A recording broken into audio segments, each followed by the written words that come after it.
আমি অধ্যাপক ডাক্তার খন্দকার জিয়াউল ইসলাম মোহাম্মদ আলী সদ্য অনুষ্ঠিত ত্রয়োদশ জাতীয় সংসদ নির্বাচনে বাংলাদেশ জাতীয়তাবাদী দল থেকে মনোনীত 29 গাইবান্ধা 1 সুন্দরগঞ্জ সংসদ নির্বাচনে একজন প্রার্থী হিসাবে প্রতিদ্বন্দ্বিতা করি। আমি অতীব দুঃখের সঙ্গে জানাতে চাই, কমপক্ষে 50 থেকে 60টি কেন্দ্রে ভোট গ্রহণ শুরু হওয়ার আগেই প্রিজাইডিং অফিসার ধানের শীষের পোলিং এজেন্টদের কাছ থেকে স্বাক্ষর নেন এবং কিছু কিছু কেন্দ্রে ধানের শীষের পোলিং এজেন্টের স্বাক্ষর ছাড়াই রেজাল্ট শিট প্রকাশ করেন। কি উদ্দেশ্যে তারা আগেই স্বাক্ষর নিয়েছিলেন তা সহজে অনিমেয়, মূলত কারচুপির উদ্দেশ্যেই আগে স্বাক্ষর নেওয়া হয়েছে। এছাড়াও বিভিন্ন কেন্দ্রে আমার ধানের শীষের এজেন্টদের বিভিন্নভাবে ভয়ভীতি দেখানো হয়েছে। আমি মনে করি ভোট ইঞ্জিনিয়ারিং এর মাধ্যমে সুপরিকল্পিতভাবে আমাকে পরাজিত করা হয়েছে।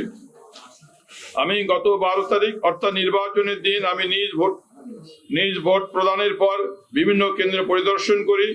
40 নম্বর কেন্দ্র বামনডাঙ্গা এসে মনমোহনী উচ্চ বিদ্যালয় পরিদর্শনে জানতে পারি ভোট গ্রহণ শুরুর আগে প্রিজাইডিং অফিসার আমার পোলিং এজেন্টের কাছ থেকে স্বাক্ষর নেয়, যা তাৎক্ষণিকভাবে অবগত করি। হ্যাসেল ফ্রি জীবনের smart companion Walton home and kitchen appliance. এরপর আমি আরো কিছু কেন্দ্র পরিদর্শন করি এবং মোবাইল ফোনে জানতে পারি আরো বিভিন্ন কেন্দ্রে অগ্রিম ফলাফল ছিটে আমার পোলিং এজেন্টের স্বাক্ষর নিয়ে এবং জালিয়াতির মাধ্যমে ভোটে অনিয়ম করে ফলাফল টেম্পারিং মাধ্যমে দাঁড়িপাল্লাকে বিজয়ী ঘোষণা করে, যার আমি তীব্র প্রতিবাদ এবং ঘৃণা প্রকাশ করছি। সেজন্য আমি সিসিটিভি ক্যামেরা ধারণকৃত ফুটেজে ডকুমেন্টস দেখানোর জন্য জোর দাবি জানাচ্ছি। আমার ঘোষিত ফলাফল বাতিল করে পুনরায় 29 গাইবান্ধা 1 সুন্দরগঞ্জ আসনে ভোট গ্রহণের দাবি জানাচ্ছি।